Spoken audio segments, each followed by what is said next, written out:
Ja tev būtu personiskais asistents, kurš tev palīdz uzrakstīt eseju, izrēķināt matemātikas formulu, izveidot prezentāciju, uztaisīt foršu video, vai tu to pieņemtu darbā, jeb ņemtu palīgā arī savā mācību procesā? Un ja es tev teiktu, ka tāds asistents jau ir izgudrots, un patiesībā vairāki asistenti, mums šodien nav jābūt cilvēkam orķestrim mācību procesā, mums ir iespējas palūkoties digitālajā vidē un pasaukt palīgā vairākus asistentus. Un tas ir dažādi mākslīgā intelekta rīki, ko mēs varam ņemt tālākā apmācību procesā, un patiesībā ne jau tikai mācoties. Mēs arī izklaidē mēs taču varam radīt dziesmas, mēs varam radīt video, mēs varam radīt dzēju, ko lasīt mīļotajam cilvēkam jūras krastā. To iespēju ir tiešām daudz. Un no otras puses ir jāapzinās, ka mākslīgais intelekts nav cilvēks. Tas darbojās, ņemot vērā dažādus algoritmus, jeb ar informāciju, ar ko tas ir sabarots. Mēs reizēm sakām, ka mākslīgajam intelektam ir tā kā tādas smadzenītes, kur mēs tā kā sālējam visu informāciju iekšā, un tad balstoties uz to informāciju, tas tālāk dos mums to rezultātu. Un ko tas nozīmē? Nevienmēr mākslīgais intelekts zina pilnīgi visas atbildes, un ļoti daudz, kas ir atkarīgs no mūsu konteksta. Cik precīzi mēs uzdodam savu jautājumu, tik precīzi mēs iegūsim arī savu atbildi. Arī vēl tāda lieta, ka mēs nedrīkstam samierināties ar pirmo mākslīgā intelekta atbildi. Ir tā saucamās ķēdes veida uzvednes. Mums ir jāturpina tā saruna ar mākslīgā intelekta rīkiem dziļāk, jāprasa vēl plašāk. Mākslīgais intelekts ir kā tāds gudrs skolēns. Mums katram ir klasē tāds, bet kas gadās dažreiz arī kļūdīties. Tas ir, kā teiktu, nevajag par to pārdzīvot. Svarīgi ir saprast, kur meklēt informāciju, kur pārbaudīt informāciju. Mēs nevaram akli uzticēties mākslīgā intelekta atbildēm, jo vairāk mēs paši zinām kontekstu, jo mēs pārbaudām informāciju, jo kvalitatīvāks būs tas rezultāts. Un tāds rīks numur 1, kas mums var noderēt gan mācību procesā, gan arī tad, ja jūs ārpus skolas darbojaties dažādās jauniešu organizācijās, jūs veidojat projektus, ir Notebook.lm. Es teiktu, ka bez Notebook.lm nevar strādāt neviens. Arī mēs, profesionāļi, kur ikdienā veido gan apmācību saturu, gan darbojas projektos, gan strādā komunikācijas jomā, daudz izmantojam notebooku. Un es jums šodien parādīšu, kā jūs šo notebooku varat izmantot savā labā. Kas ir būtiski, ka jums ir Gmail e-pasta adrese, un es ticu, ka daudziem tā ir. Un tad jūs interneta pārlūkā ierakstat notebook.lm.google.com, un jūs ar savu Gmail e-pastu tajā tiekat klāt. Kas ir bezmaksas versijā, patiesībā ir ļoti daudz iespējas. Jūs varat kopā izveidot vismaz 100 piezīmju grāmatiņas. Katrā piezīmju grāmatiņā ielādēt 50 dažādus avotus, iedomājieties PDF-us, Word dokumentus, interneta linkus, YouTube linkus, un šis rīks jums palīdzēs sagatavoties, piemēram, eksāmeniem, pārbaudas darbiem, vai izprast vielu, kas jums liekas sarežģīta, piemēram, fizikā, ķīmijā, jūs liekas, šitas ir galīgi nesaprotami. Un tad jūs Notebook.lm paprasīsiet, izskaidro man, kā 5. klases skolēnam, izskaidro vienkārši, vai uzdot kaut vai jautājumus, ko skolotājs man prasītu pārbaudas darbā par šo tēmu. Ienākot Notebook.lm, es šeit jau esmu ielādējusi daudzas savas prezentācijas, un jūsu gadījumā, piemēram, jums ir kaut kāds materiāls, ir grāmatas fragments, ko jūs varat nobildēt, ielikt. Jums ir kaut kādi materiāli no mācību vides, atkal jūs varat nobildēt un šeit ielādēt iekšā. Te, kur ir tīmeklis, ir 2 iespējas. Tātad viens ir meklēt jaunus avotus tīmeklī, gan plašajā interneta pārlūkā, gan varbūt kaut kas jums ir Google diskā, gan šeit ir iespējas, kur ir ātrā izpēte, ielādēt savus dažādus materiālus. Pats foršākais, kas ir šajā visā sistēmā, labajā pusē, es to saucu par notebook multimēdiju studiju. Tur ir audio apkopojums, tur var izveidot 10 slaidus, tur ir video apkopojums, tur ir tāda prātojuma schēma, kas tā ļoti sīki izskaidro tēmu detaļās. Tur ir pārskati, tur ir atgādnes latviešu valodā, bet tās ir tādas zibkartītes par tēmu, kur jūs varat tā kā pārbaudīt savus zināšanas, vai jūs zinat atbildi uz šo jautājumu vai nē. Viktorīna. Ierasti Viktorīnā no 10 līdz 15 jautājumiem par to jūsu tēmu izveidojat 4 atbilžu variantiem. Jūs varat pārbaudīt, cik labi jūs, piemēram, esat sagatavojušies vēstures eksāmenam. Kas man patīk, šeit arī var izveidot dažādas infografikas un datu tabulas. Pieņemsim, šeit šodien es esmu ielādējusi dažādas prezentācijas, ko es pat esmu veidojis par dizaina domāšanu un mākslīgā intelekta rīkiem. Un es jau pirms kāda laika palūdzu izveidot tādu īsu audio apkopojumu par šiem materiāliem. Piemēram, šeit ir 15 avoti, un tad, kad es nospiežu augšā uz šo audio apkopojumu, tur es varu izvēlēties, vai tas ir padziļināta izpēta, kopsavilkums, kritika vai debates. Šeit mēs ierakstām mūsu promptu, jeb uzvedni, ko mēs gribētu dzirdēt mūsu audio failā. Tas nav obligāti jādara, bet jo mēs precīzāk iedosim, jo mēs dabūsim labāku rezultātu. Un spiežam ģenerēt. Paies kāds brīdis, un šeit labajā pusē mums parādīsies tas rezultāts. Un tieši tāpatās jūs varat palūgt izveidot prezentācijas slaidus, kurus jūs pēc tam iegūsiet PowerPointā vai Google Slides. Vienīgais izaicinājums, ka šeit nevarēs mainīt pēc tam slaidos tekstu. Šeit pie slaidu uzvednes es varu arī norādīt gan konkrētus krāsus, izmanto zaļo krāsu grammu, un dažādus citus kontekstu.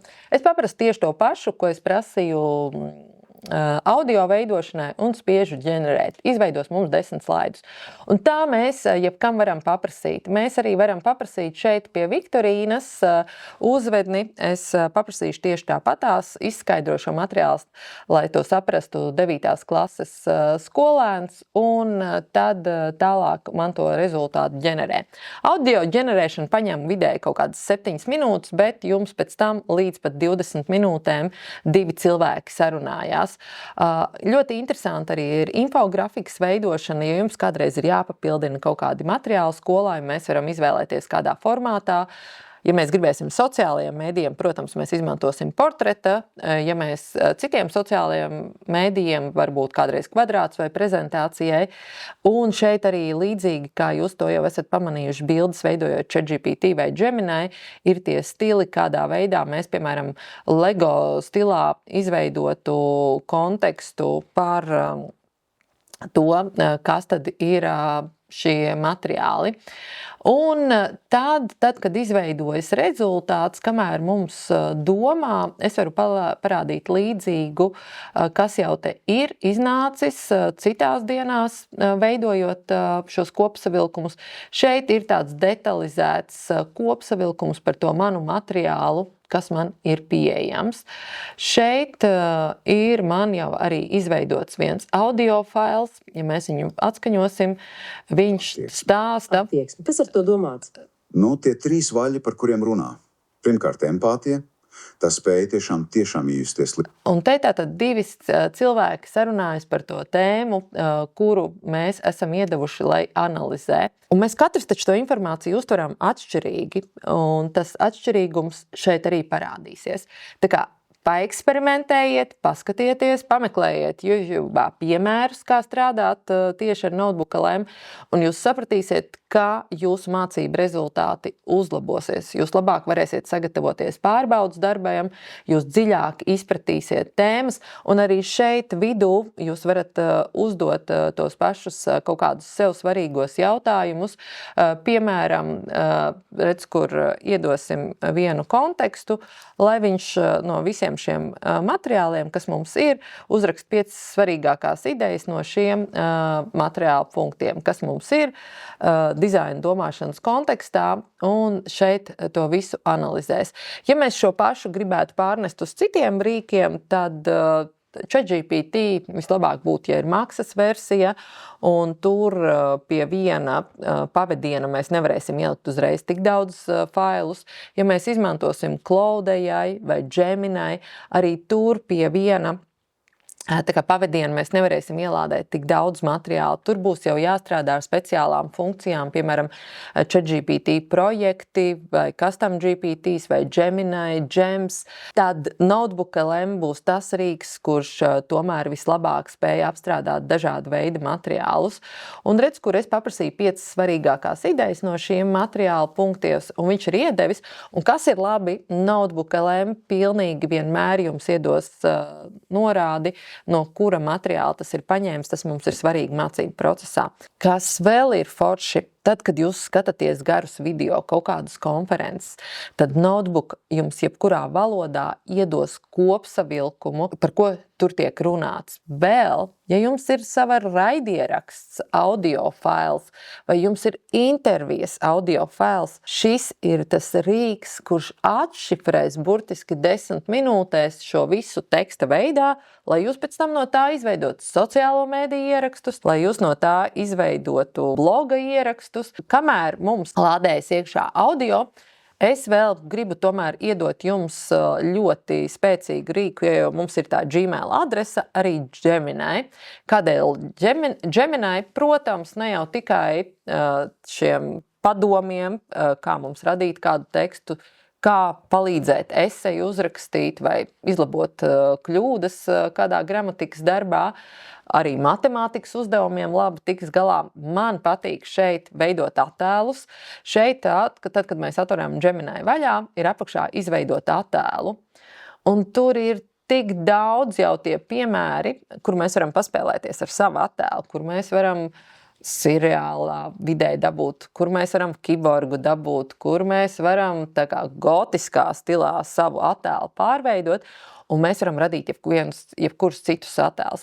Es jums atzīšos, ka Gemini ir mans mīļākais rīks, kur radīt attēlus, jo tie nano-banana radītie ir tik mūsdienīgi. Bet bez attēliem, kas man vēl patīk Gemini, tas ir radīt mūziku. Mums šodien nav jāpazīst notis, mums nav jābūt dzejniekam, mums ir šeit, tur, kur ir izveidot mūziku, jāieraksta, par ko mēs gribētu dziesmu, un burtiski pāris sekundžu laikā mēs tiksim pie dziesmas.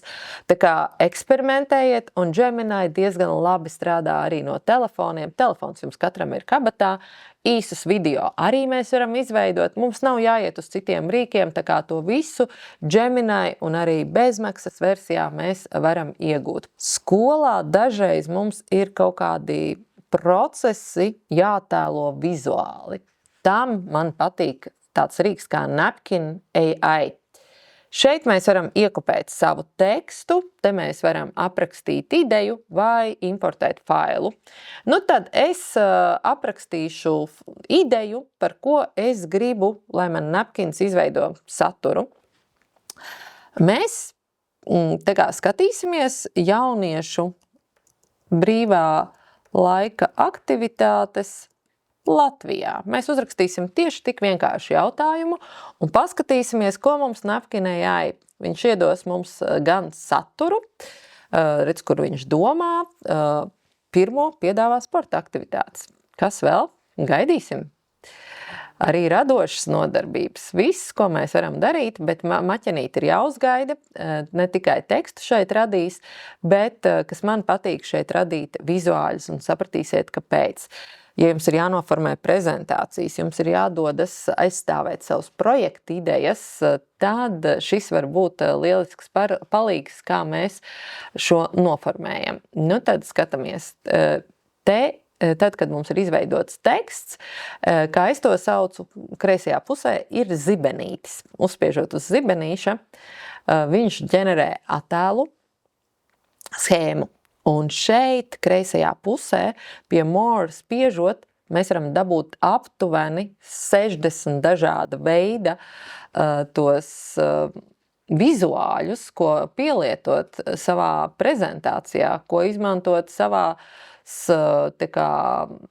aktivitātēs. Pieņemsim, ja man patīk šis vizuālis, vēl kas ir, paskatieties, vēl 13 dažādi veidi, kādās krāsu noformējumā to pielietot, un kas ir labā lieta, ka mēs varam šeit virsrakstu noņemt, varam mainīt krāsu, šeit mēs varam mainīt krāsas un vārdus, un mēs ielādējam, jeb eksportējam vizuāli saucamajā PNG formātā, kur uzlīmējot uz jebkura fona, tas būs viss teksts tā, kā mums ir nepieciešams. Tā kā šis ir rīks, ko ieteiktu izmantot un pielietot ikdienā. Un, ja mums ir jāveido prezentācijas, Claude AI ir fantastisks rīks, 10 prezentācijas slaidiem. Jūs šajā Claudā dabūsiet tādu prezentācijas formātu, kas ir PowerPointā, kas ir PDF-ā. Jūs tos varēsiet labot PowerPoint formātā, papildināt, mainīt krāsas un par jebkuru no tām tēmām. Un, ja nu tikai prezentācijas ir vajadzīgs, tad gamma.app, bet gammā ir vienīgais izaicinājums, ka tur ir pirmreizējā reģistrācijā 400 punkti. Tur ir svarīgi, ka jūs izveidojat tādu linku, ka jūs aicināt draugus, un par katru reizi, kad jūs uzaicināt draugus un viņi piereģistrējas šai platformā, jūs dabūsiet vēl 200 punktus. Šeit mēs varam izveidot prezentācijas pilnīgi no jauna, no nulles. Šeit mēs varam dot jau esošas prezentācijas, kuras mums vizuāli uzlabos. Arī šeit es pavaicāšu, lai izveido par jauniešu brīvais laiks Latvijā. Es paprasīšu, lai izveido prezentāciju, 10 kartes, jeb 10 slaides, kas mums vēl, formāts klasiskais un prezentācijas formāts. Es paprasīšu, lai izveido 16:9. Viņš sākumā izveidos tādu tā kā plāna punktus, un pēc tam mēs varam pārskatīt, bet es spiedīšu izveidot, un viņš ģenerēs man prezentāciju, ko es pēc tam varu rādīt gan no interneta pārlūka, gan ielādēt kā Google slaidus, kā PowerPoint slaidus, kā PDF-u. Es varu dalīties ar draugiem, es varu mainīt bildes, šeit var būt mākslīgā intelekta bildes, šeit var būt arī savas dotās fotogrāfijas. Un kas ir forši? Šeit gammā mēs varam veidot arī prezentācijas no nulles, kaut kas līdzīgs, kā jūs daudz esat pieraduši Canvā veidot, bet gammā ir interesantāki tie slaidu noformējumi. Es pat teiktu, ka vairāk uz tādu biznesa pusi skatoties. Un šeit, ja mums ir jānoformē arī kaut kādu mācību materiālu, kas jāiesniedz ir skolā, arī 2-3 dokumenta, jeb Word dokumentu failus mēs varam interesantāk noformēt. Pagaidām man veido šos slaidus. Kas ir svarīgi jebkurā no mākslīgā intelekta rīkiem, ir jāatcerās par to, kādus datus mēs dodam. Lūdzu, nekad nevadiet iekšā savus dzimšanas datus, savu mājas adresi, savus bankas kontus, tāpēc, ka jūs nezināt, kur tā informācija aizies. It sevišķi, ja jūs izmantojat mākslīgā intelekta bezmaksas rīkus. Katram no mākslīgā intelekta rīkiem ir arī savi riski un ierobežojumi, kam mums jāpievērš uzmanība. Jūs nedrīkstat likt mākslīgā intelekta rīkos savu draugu bildes bez viņu piekrišanas. Jūs nedrīkstat dalīties ar citu cilvēku informāciju bez viņas piekrišanas. Tā ir ļoti būtisks aspekts. Ko vēl skatoties, jūs noteikti esat dzirdējuši par tādu jēdzienu kā mākslīgā intelekta halucinācijas. Halucinācijas ir tas, kas ir neprecīza informācija. Kā jau es sākumā teicu, gudrākais skolēns, kurš reizēm var kļūdīties. Un mākslīgais intelekts, ņemot vērā, ka tas dod mums atbildes tādas, ar kādām tas ir sabarots, mēdz dot mums kļūdainu informāciju, un tāpēc ir svarīgi, cik mums pašiem ir tās zināšanas, ka mēs to neizmantojam tikai copy-paste, ka mēs vienmēr izlasām to rezultātu un tikai tad publicējam. Mēs tuliņās paskatīsimies, ko tad mums ir Notebook LM radījis. Tātad šeit, kur mēs uzdevām jautājumus Viktorīnai, ir uzģenerējušās atbildes, un mēs skatāmies, dabujām dizaina domāšanas testu. Kas ir dizaina domāšanas būtība? Un es tagad iedošu nepareizu atbildi, skaistu lietu un grafisku attēlu zīmēšana. Nospiedīšu, un man šis rīks pateiks, ka tā nav pareiza atbilde un izskaidros, kas ir pareizā atbilde. Un tādā veidā es, redziet, 10 jautājumiem izejot cauri, varu labāk sagatavoties pārbaudas darbam par to tēmu, par kuru mēs jau esam iedevuši materiālus. Te, atcerieties, es vaicāju, lai izveido prezentācijas slaidu kopu, iedodot to būtisko, lai un izmanto zaļu krāsu gammu, redziet, izveidoju slaidus, un tā, lai to saprastu skolēni, interesanti ar bildēm, ir izveidoti tas, kā jūs vienkāršāk varētu saprast, kas tad ir dizaina domāšana, visi 5 soļi ar vizuāļiem, un tad es tālāk, ja es ietu pie kāda uz skolu, es šo varētu izmantot, un man pašai personīgi patīk, kādus vizuāļus šis rīks ir iedevis. Tātad ielādēt PowerPointā, PDF-ā vai Google slaidos un dalīties. Un mēs redzam, ka pamatojoties uz 29 avotiem ir izveidots šis prezentācija. Šeit stūrītī būs norāda Notebook LM, tas ir viss kārtībā, tā nav krāpšanās, mums vienkārši stāsts ir, ka šis rīks ir palīdzējis mums radīt vizuāli. Nu, un kas tad ir audio? Šeit bija tas stāsts, ka es palūdzu izveidot audio apkopojumu par to tēmu, tā, lai to saprastu 9. klases skolēns. Un šeit mēs dabūsim. Kāpēc milzu korporācijas bieži vien iztērē burtiski miljonus eiro, lai radītu kaut kādus produktus, kurus galu galā pilnīgi neviens negrib pirkt? Jā, tas tiešām notiek biežāk, nekā mēs gribētu atzīt. Redziet, tur jau sākās saruna, tur sarunājas 2 cilvēki, jo es esmu to lieku vienmēr debats formā, un 20 minūtēs viņi izstāstīs būtiskāko par šo tēmu. Mums daudziem ir tā dzirdes atmiņa, kas mums ļoti palīdzēs to tēmu saprast. Un kas ir forši, ka šito audio failu mēs varam ielādēt arī savā datorā, leju pielādēt, uzlikt kā fonu kādreiz kādai prezentācijai vai ielikt prezentācijā un atskaņot kolēģiem, un mēs viņu varam arī kopīgot ar citiem. Eksperimentējiet ar Notebook LM, izpētiet visas funkcijas, tas jums būs fantastisks palīgs, kā uzlabot mācību sniegumu skolās, lai izdodas. Mākslīgais intelekts, dzirdējāt, ir labs mūsu asistents, ja mēs to izmantojam gudri, ja mēs nedodam datus, ar kuriem mēs nedrīkstam dalīties, bet galvenais ir turpināt garākas sarunas, pārzināt tēmu, pārbaudīt rezultātu un vēl būtiski eksperimentēt ar dažādiem rīkiem, saprast, kā jūs to varat izmantot savā labā, kādus promptus, jeb uzvednes pielietot, palūgt tēmu, izskaidrot vienkāršāk, palūgt, lai iedod jau tā kā padomu, kādi varētu būt papildu jautājumi no skolotājiem, saprast, kā jūs varat izmantot savai izklaidei, kā padarīt interesantāku sociālo mēdīju saturu un, kas ir svarīgi, eksperimentējiet un vēlreiz eksperimentējiet un ar vairākiem rīkiem, jo kamēr jūs neesat pamēģinājuši vairākus rīkus, jūs nezināt, kurš būs labākais sabiedrotais jūsu asistents gan mācību, gan izklaides procesā. Lai izdodas!